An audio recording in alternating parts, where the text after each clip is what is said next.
പെരുന്നാൾ ആഘോഷിക്കേണ്ട ഒരു തോണ്ടാ.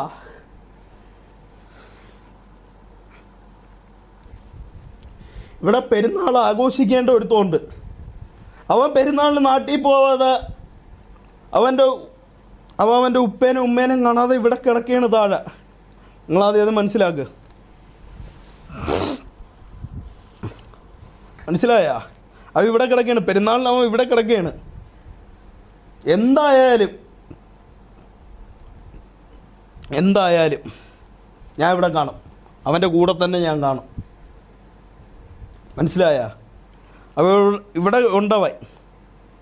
അവൻ ഇട്ടിട്ട് ആരൊക്കെ പോയെന്ന് പറഞ്ഞാലും ആരൊക്കെ പോയില്ലെന്ന് പറഞ്ഞാലും ഞാൻ ഇവിടെ കാണും. മനസ്സിലായ? ഞാൻ ഇവിടെ കാണും. ഒരുത്തൻ്റെ പെരുന്നാളും കാര്യങ്ങളൊന്നും നമ്മൾക്ക് ഹിന്ദുക്കൾക്ക് ഏറ്റവും വലിയ വിശേഷം എന്ന് പറഞ്ഞാൽ ഓണമാണ്. മനസ്സിലായ? ആ ഓണം പോലും